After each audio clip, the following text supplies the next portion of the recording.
दो छोटे बच्चे नदी से कुछ कीमती चीज निकालने की कोशिश कर रहे थे, लेकिन उन्हें सिर्फ धातु का टुकड़ा ही मिला। जैसे ही वे हार मानने वाले थे, उनका चुंबक उसमें फंस गया। यह सोचकर कि उन्हें कोई कीमती चीज मिल गई है, बच्चों ने पूरी ताकत से उसे खींचा। अगले ही पल वे यह देखकर दंग रह गए कि चुंबक में असल में एक बिना फटा तोप का गोला था। स्थिति की सूचना पाकर पुलिस ने इलाके की घेराबंदी कर दी और आसपास के पानी का सर्वेक्षण किया। उन्होंने जल्द ही तोप के गोलों से भरे 3 डिब्बे बरामद कर लिए, यह मानते हुए कि मामला टल गया है। और कुछ दिनों बाद सीन नदी में एक तैराकी प्रतियोगिता की योजना बनाई गई थी।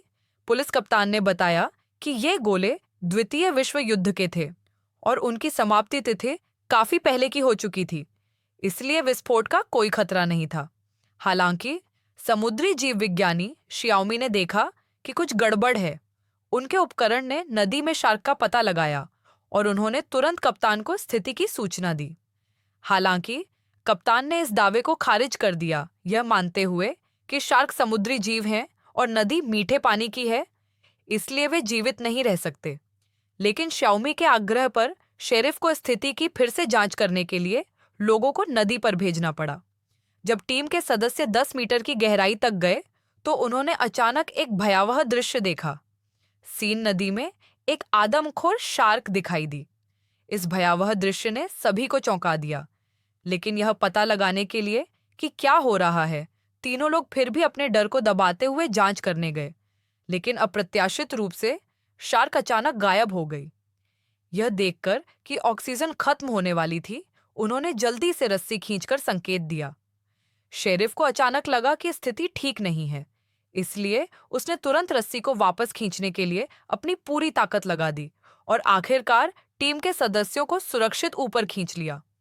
टीम के सदस्यों ने फिर शेरिफ को बताया कि क्या हुआ था। भाई कियांग ने जल्दी से डिटेक्टर चालू किया और पाया कि नदी में वास्तव में एक शार्क थी। क्या हो रहा था? ये पता चला कि सिर्फ 3 साल पहले श्याओमी ने गहरे समुद्र में काम करने के लिए वैज्ञानिक अभियान दल का पीछा किया था, क्योंकि यह समुद्री क्षेत्र बड़ी मात्रा में कचरे से प्रदूषित था। कई मछलियां बिल्कुल भी जीवित नहीं रह सकीं। केवल कुछ बड़ी शार्क ही मुश्किल से बच पाईं। इस चिंता में कि कहीं संदूषण के कारण शार्क में आनुवंशिक परिवर्तन न हो जाए, उन्होंने उन्हें शोध के लिए पकड़ने का फैसला किया। हालांकि एक शार्क अचानक उन्मत्त हो गई और टीम के एक सदस्य को निगल गई। सौभाग्य से टीम के अन्य सदस्यों ने शार्क में एक ट्रैकिंग उपकरण लगा दिया था। अप्रत्याशित रूप से कुछ दिन पहले शियाओमी ने सीन नदी में शार्क को खोज लिया था। ये जानकर कियांग तुरंत घबरा गया। सीन नदी में एक तैराकी प्रतियोगिता होने वाली थी और किसी भी दुर्घटना के परिणाम विनाशकारी हो सकते थे।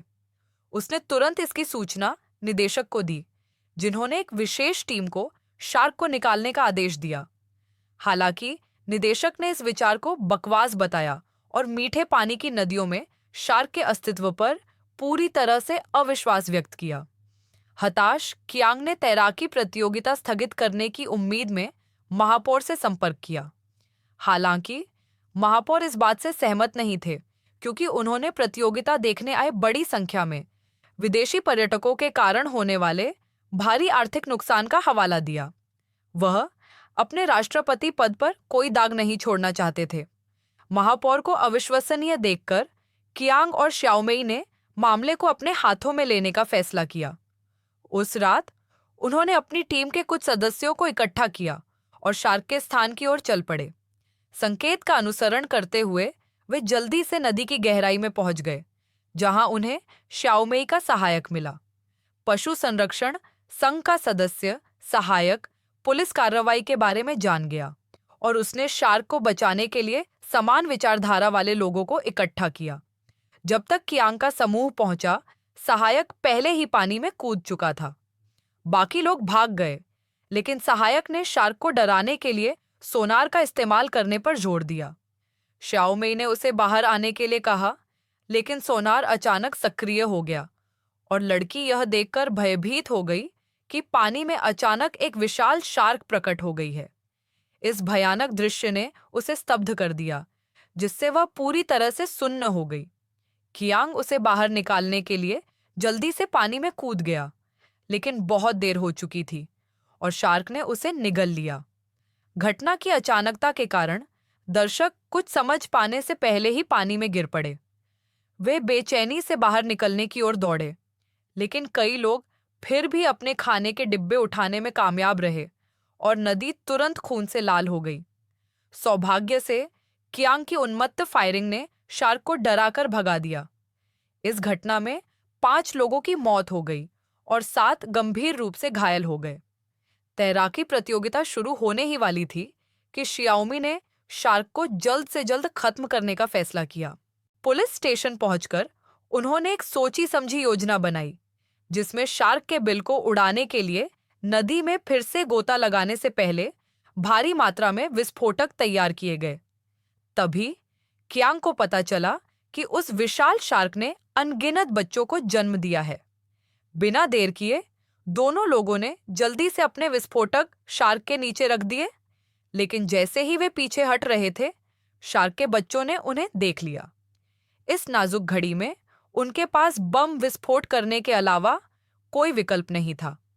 शॉकवेव ने उन्हें पानी की सतह पर धकेल दिया और पानी की सतह पर मौजूद उनके साथियों ने अपने मिशन को सफल मानते हुए एक रबर की नाव में सवार होकर उन्हें बचाने के लिए दौड़ लगाई, जबकि कियांग और श्याओमेई बाल बाल बच गए। नदी में शार्क मछलियां भड़क उठीं। इस बीच तैराकी प्रतियोगिता आधिकारिक तौर पर शुरू हो गई और विभिन्न देशों के एथलीट आसन्न खतरे से अनजान पानी में कूद पड़े। आगे के तैराकों को जल्द ही एहसास हुआ कि कुछ गड़बड़ है। उनके प्रतियोगी एक एक करके गायब हो रहे थे। रेफरी को आखिरकार एहसास हुआ कि कुछ गड़बड़ है और सभी को एहसास हुआ कि शार्क पास से तैरकर आ गई थी। यह नज़ारा देखकर दर्शक भयभीत हो गए और एथलीट बेतहाशा किनारे की ओर तैरने लगे। सौभाग्य से सेना ने व्यवस्था बनाए रखने के लिए पहले ही विशेष बल भेज दिए थे। उन्होंने शार्क पर ताबड़तोड़ गोलियां चलाईं और शार्क डरकर तेजी से गहरे पानी में कूद गई। अप्रत्याशित रूप से उन्होंने गलती से द्वितीय विश्व युद्ध के बचे हुए गोले उड़ा दिए। एक बम नदी की तलहटी में जा गिरा और यह त्रासदी घटित हुई। बम के विस्फोट से एक श्रृंखलाबद्ध प्रतिक्रिया हुई।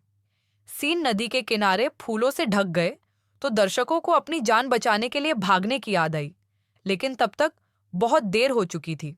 नदी का पानी तेजी से उमड़ पड़ा और जिन लोगों को भागने का समय नहीं मिला वे पानी में बह गए। जब पानी की सतह शांत हुई तो पूरा पेरिस पानी में डूब चुका था और उससे भी ज्यादा भयावह बात यह थी कि शार्क अभी भी जिंदा थी। खैर, आज की कहानी यहीं खत्म होती है। कल मिलते हैं।